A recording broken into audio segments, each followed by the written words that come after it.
Good day, everyone. So we are here at Bicol International Airport, and we are going to have another great adventure. We are going to Mualbual in Cebu Province. So after getting at the Cebu Mactan International Airport, pumunta na ako directly sa St. George Hostel for overnight. So it cost me like 700 pesos, pero ginamit ko kasi yung rewards ko. So I only spent 300 pesos for this hostel overnight. So look at that. So pagbukas mo ng bintana, you will see the Halong Bay. Sa ibang kwarto, siguro Mount Fuji, Great Wall of China. So nice. So the next day, nag-direct na ako sa Mualbual, and ito yung maayong hostel. So I stayed here for 2 nights. So I chose the bungalow type kasi naghihilig ako, so kailangan ko ng more privacy. So itong part na to, like this one on the left side, cost like 2,600, pero ito I chose the bungalow type, which cost me like 2,300. Pero guys, pag nag-book kayo directly sa page na, it will just cost you 2,000 pesos. So malaking difference ng 300, so you can just use for free. So here's the room. So it has a air conditioner, 2 king size bedroom, I think, and then it's kind of cozy, it's kind of comfortable, and you see ang sa likod niya. So look at that. Ooh, very neat. So my shower now, my sink, especially the toilet bowl. Looks so nice. So I'm getting ready here for my adventure for today. Kinagabihan niya, ayan, may toko. Grabe yung sigaw ko in the middle of the night. So phobia ko talaga yung malaking toko kasi nakadiri sila.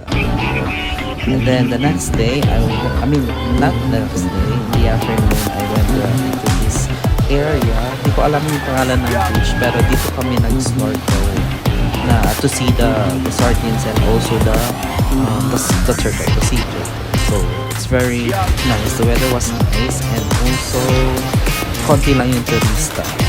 So bibilang mo lang yung turista, and it was really nice kasi hindi siya crowded, and hindi magiging hassle yung travel mo because of the less tourists.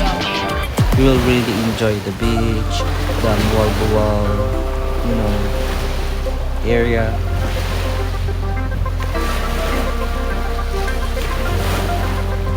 Siguro sa day 1 ko, nag-spend lang ako the whole afternoon dito sa shore kasi ang ganda yung waves, very kalmado, and very crystal clear yung water. Look at that. So sobrang linaw niya. So as you can see sa background, ilan lang yung tourists na. Yeah, so it was really nice timing or nice day para pumunta sa Mualbual and to experience this kind of really nice beach. And yun nga, so matating gabi, wala lang, I went around lang sa area ng Mualbual. So ang dami yung kakainin. So may mga restaurants na full of seafoods lang, but I tried the local food or mga tosilo para mas mura. And then the next day, ito na nga, pumunta kami sa Oslo to see the whale shark. So Oslo whale shark encounter. So pumunta kami dyan, dahil kami nag-up namin at 3 a.m. So it was 2-hour driving. So ayan na nga, so 6:30 a.m. yung time namin para to get on the boat. So yan, ang daming turista dito, but it's not crowded. So ang ganda. So, I was really excited in this part kasi first time ko makakita ng whale shark or putanding. I haven't seen them here in Bicol, especially in Sorsogon, pero I first witnessed them sa sa Oslo. So yan, ako lang yung actually naka-life vest dyan. The other foreigners, most of them were foreigners, and magaling sila lumabas. So you can see, oh my god, it's really nice. All I thought makikita ko yung butanding, pero yung pet pala ni ate. Char. Like that. So my god, ang ganda-ganda. Another pet ni ate. Sorry. So hindi ako pwedeng actually lumapit kasi natatakot ako. Baka magpanik ako pag hindi ko nahawakan yung balsa. So sabi ko, hintayin ko na lang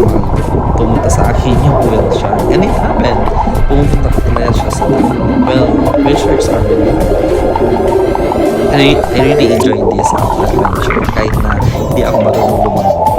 But I would enjoy it more if I know, lumangoy.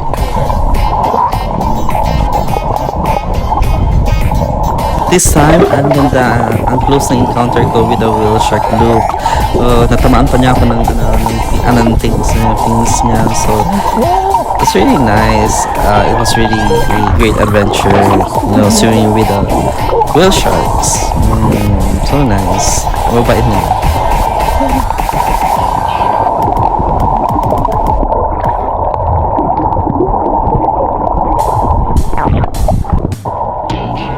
So if you're going to ask me kung babalik ba ako ng Oslo, of course, kasi ang ganda ng experience niya. So by that time, I will make sure na marunong na ako lumangoy.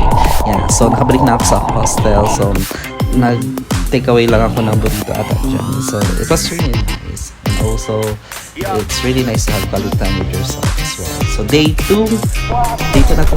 Yeah. So my itinerary is just a sardines run and then turtle run. So here I'm just using, actually it was taken from my camera, the G Action 4. So kitang-kita sa video na ang linaw-linaw. So oh my god, ang ganda talaga ng camera ng bili ko. Sardines and turtle encounter. Look at that in one frame. Different species, of fishes, but most of them are sardines. Look at that. Yung mga locals dito, hindi siya pwede maghuli ng mga sardinas kasi pwede sila ma-punish or they will get in trouble kapag nangisda sila sa area na to. So this is just for for tourists. Ang ganda-ganda. It's my first time to have this turtle and sardines encounter. Kung mapapansin nyo, naka-life vest pa ako dyan. And somebody was pushing me sa ilalim kasi hindi ako marunong lumangoy. So nagbayad ako ng taga-picture, taga-video, and also taga-push. Yeah. So ang ganda, look at that. So nice.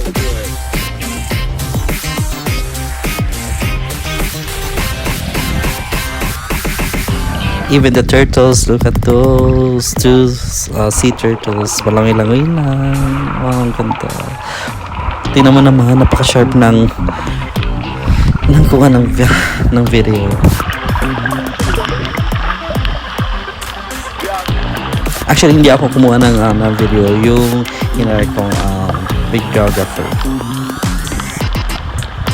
Siyempre, dito lang tayo sa mababaw. Yan, look at that. Yan. So syempre hindi pwedeng hawakan ng mga sea turtles. So you just need to be careful talaga.